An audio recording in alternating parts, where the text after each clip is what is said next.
Hey everybody, welcome back to Analyze This. This is the first official video on the channel and it's gonna be a banger. I'm diving right into Star Wars on a topic I've been really passionate about. And again, one of the reasons why I've wanted to start a YouTube channel and do some commentary, because this is something I've talked about with my other friends that are big Star Wars fans. And I think it's really a good time as we are entering a new year here, 2023, with a lot more Star Wars on the horizon. And again, we all know that Star Wars has been in a weird state for a while now due to that sequel trilogy being so controversial. No matter where you stood on the spectrum of, did you like the sequel trilogy? Did you hate it? Were you in the middle where you're like, okay, I just went along for the ride? I think it's fair that we could all say it was very debatable, very questionable at times. And nowadays, as we're about 3-4 years removed now from that ending of the sequel trilogy, Disney and Lucasfilm are looking to move on from the Skywalker saga, which they have, with branching out with new characters and stories. And I do agree it is time for that to happen, but I also would like to see them focus on some content on already existing characters, time periods, and events as well. I think a combination of both would be cool, and we're already kind of getting that. We've gotten Kenobi and the Book of Boba, which these are new stories with old characters, and then you get brand new content and brand new characters like in Andor and The Mandalorian. So basically what this video is going to be about is the future of Star Wars, and I want to break it down into two main points. I want to focus on the elements that make Star Wars content feel like Star Wars. What are the things in Star Wars that really make it stand apart from Star Trek and other sci-fi space thrillers out there of movies and shows that focus on space and some of those themes that they may have in common with Star Wars. There's things that really stood out that made Star Wars unique because they're unique to the story. They're unique to really even the whole genre for that matter. So I want to be able to talk about that stuff, and then I want to talk about the storytelling itself, because that's where I've been really critical of things with these past few projects like in Andor and Kenobi and the Book of Boba. There's some things I like, but I think there were some decisions that were made that ended up messing up a whole lot of great potential that these projects had or could have had. So let's start with the elements first. There's some elements that help Star Wars stand out from other space-themed shows and movies, like I said. And one of the things I think Star Wars is kind of drifting away from, that I hope that they don't go too far away and forget about this stuff forever, is like that mythical feeling, that lore. And specifically that lore and that mythology in Star Wars focuses on the Force, the Jedi, the Sith, light side versus dark. You have this ancient religion that's worshipped and practiced in two ways: the good guys who use it for good, for balance, to save people, to protect people, and then you have the dark side people that want to, of course, harm people. They want the power, they want to take control of everything. Both sides have their own reasons for why they believe in the Force, and they use the abilities for the ways they do. And just the Force in general is such a cool power. It's not like you're watching Doctor Strange, where, and I have nothing against Doctor Strange. I like Doctor Strange and his movies and everything about him. But the Force, it's a mysterious thing you can't see. It's just, out there, and, it's invisible in the air. You're not seeing, Doctor Strange uses powers and bending notes and stuff from like the most recent movie, which again, it's cool stuff. I'm not knocking that, but the Force does so many cool things and you don't see it. You don't see this magical dust going all over the room, or shooting across out of somebody's hand into smacking somebody in the face or whatever. So it's just really cool to see what the Force can do. And the Jedi and the Sith, it's just really, they're cool characters. They have lightsabers. They have really cool powers and things like that. And I actually would love to see there be more stories on that. I'm not a huge comic book guy, so I'm not going to try to sound like a know-it-all or try to give information I don't know. But it is interesting to see in the comics, and just, from what I hear on different podcasts and things I read, the Old Republic era, the High Republic era, these time periods where there was literally like Jedi and Sith wars because there wasn't a clone army, there wasn't a droid army. So I would love to see more stories focus on that, like back when there was more than just the rule of two existing for the Sith, where you were able to have hundreds and thousands of Jedi, well, there were hundreds of Sith too. I think that would be one of the coolest stories you could get, and one of the coolest like battles you could get, on the level of like Lord of the Rings or Game of Thrones, where you have 100 Jedi with their blue and green and purple and yellow lightsabers versus 100 Sith with their red lightsabers. Cool concepts there. The only show that I know of that's coming out in the future that's going to focus on that stuff is the Acolyte, which is supposedly going to do more like dark side Sith stuff, which would be the first time we really get a focus on anything that's, you know, dark side and Sith. I think that would be fantastic. Also, I don't know how true this is. I'm not going to be one to give you a bunch of rumors that I can't confirm or deny, but supposedly there's some talk that Ahsoka might have some kind of feature of more magic, or like the magic side of things in Star Wars. We'll see if that's true or not, but also that is going to be there's going to be some kind of lightsaber and force focus there, obviously with her being a former Jedi and having those abilities still. So maybe we see something in that show as well. Another important element, and this one I argued a lot with friends about in some of the most recent shows like the Book of Boba and Kenobi and Andor, it's the music. The main theme song when the crawl plays, the Imperial March when Vader or the bad guys do something cool, the Force theme, character themes like Leia's theme, Kenobi has a theme, Anakin's Dark Deeds, music that really inflicts emotion on you as you're watching. You know, stuff makes you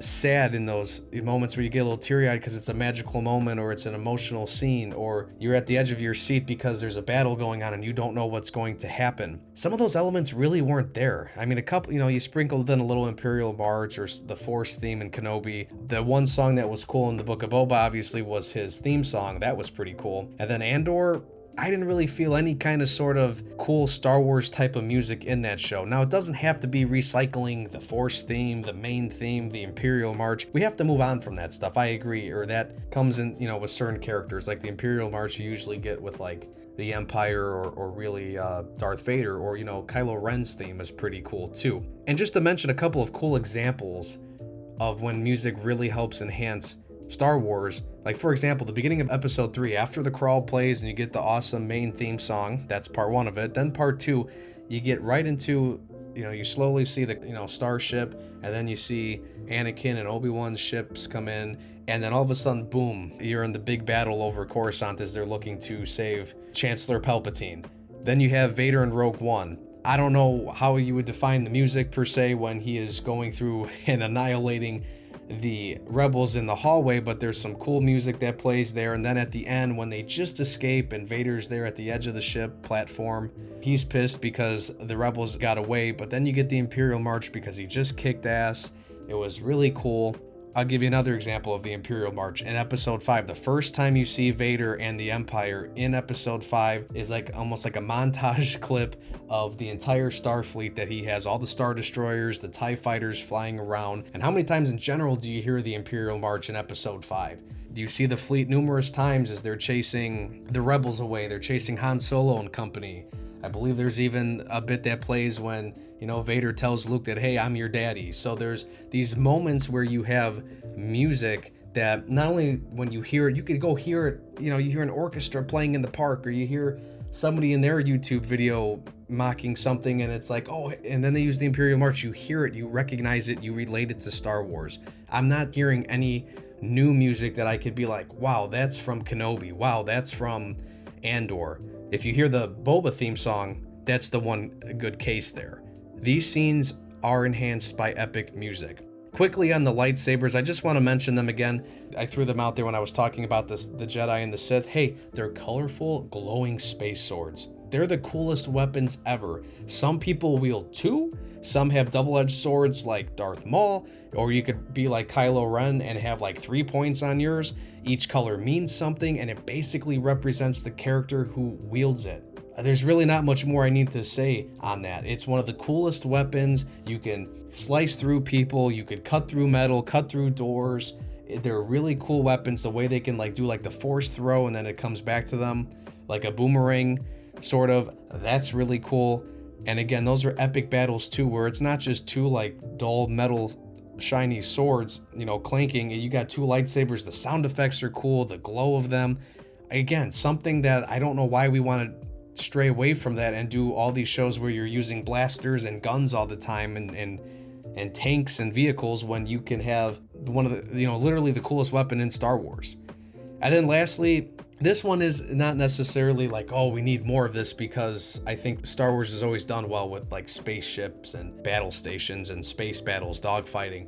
But I think going forward, if Star Wars is, if Disney and Lucasfilm are scratching their heads wondering, okay, what can we do in the future that's going to be really cool? How about you make a Top Gun type movie or show? We were supposed to have, they did announce a couple of years ago, Rogue Squadron, which was going to be created by Patty Jenkins, which I don't know if anybody out there has played the old Rogue Squadron games on like the GameCube and whatnot back in the early 2000s, which is Rebel pilots. And I think Luke even led them too. Like, that would be really cool to where we don't have to be hopping from planet to planet and doing all these ground battles. And if you want an opportunity and a story to get away from like the Jedi and the Sith and the dark side versus the light side and the Force and things like that, that is totally okay. You can definitely get a cool element in there of something else. And I think that would be a Rogue Squadron movie, or have something that features, battle stations again, like the Death Star. Let's explore the different fleets and things like that. You have, there's been movies on like World War II, like the Battle of Midway. You focus on the American Navy versus the Japanese Navy. How about the Rebel Alliance and their big ships versus the epic Star Destroyers that, the Empire had? Things like that. You can also, do the other eras and the other conflicts as well. It doesn't necessarily have to be Empire versus Rebels, but that always seems to be the top one because the Star Destroyers are cool, and then the X-Wings for the Rebellion is pretty cool. So I hope the Rogue Squadron movie, it hasn't been canceled, but it's been put so far on the back burner that a lot of people doubt it's going to come out, and I'm worried that it's not going to be anything either. Now let's talk about storytelling itself. My biggest issues with shows like The Book of Boba and Kenobi stemmed from what elements of the story and what characters they focused on. In The Book of Boba, there were times where it didn't feel like it was Boba's show. The Mando Season 2.5 stuff, sure, that was cool, but honestly it wasn't needed, and I think it was disrespectful to the character and Temuera Morrison, who got his, one shining moment to bring this character back to life again and him be the focus. Sometimes Fennec seemed like she played a harder, more dominant character and controlled the screen more and controlled the narrative more than Boba.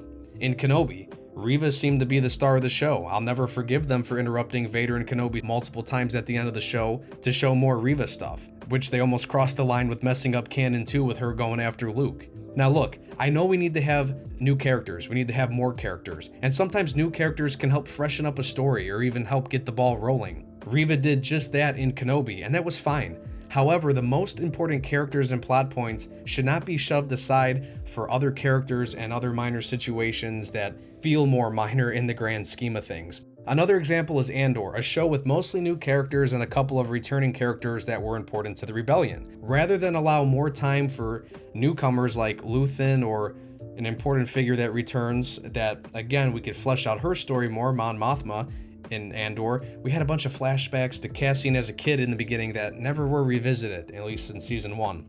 We also hung around the camp for way too long fleshing out minor character backstories before the heist, and they ultimately don't matter because at the end, when they died, they were never mentioned again.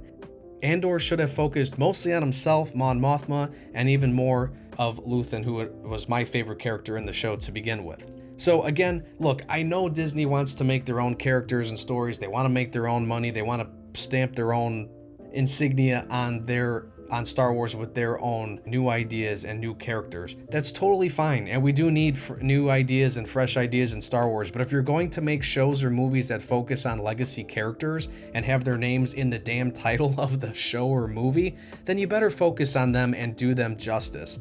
Disney also needs to focus on the plot points that truly matter. If we're only going to do 6 episodes or 1 season or 1 movie on someone or something, then make sure you focus on the most important parts and flesh out that character so when we reach the end of the story, it doesn't feel like we have more questions than answers. It's not that I'm hungry for more because it's such a good show or it was such a good movie, but it's because it's like, well, wait, I want to see how this ended, or why couldn't you explain this more? Or why couldn't you show that character do this without time jumping or whatever? And to finish on that note, can we stop with the 6 episodes that are one and done seasons? I'm cool if you want to make Kenobi a one and done series, but can you make it at least 10 or 12 episodes? Or make them 50 to 60 minutes each if you're going to do 6 episodes? I think it would be a good idea to do more shows like Mando and Andor where we're going to have multiple seasons to look forward to as well. Disney, it seems like they're going to put really all their Marvel stuff and their Star Wars stuff, all these shows on Disney Plus, and that's fine. People are even questioning, why do I have Disney Plus? You know, it's great to go back and relive all the old movies and shows, but what are we getting? Like, why am I going to want Disney Plus for more than just a year or just for like a 6-month period of time to watch a one and done show? These are things that it's going to be good for them to think about, because again, at the end of the day, money is the bottom line for them. They want to make money, they want to have success, they want people getting the subscriptions. I get it. So really, that's what I'm hoping to see going forward in Star Wars, remembering these elements that made Star Wars so unique. And also, when it comes time to do another Kenobi show in the future, Book of Boba, you know, let's avoid ticking off the old fans by doing injustice to some of the older characters. Let's truly show even the younger generations, the new Star Wars fans, just how cool and how important characters like Princess Leia were. We can't forget about the foundation of Star Wars, but we can also build off and branch off into new exciting areas as well. Thank you guys for checking out this video. Be sure to give it a like, be sure to subscribe, and feel free to follow me also on Twitter and TikTok at analyzethis_YT. Thanks again, guys, and may the Force be with you.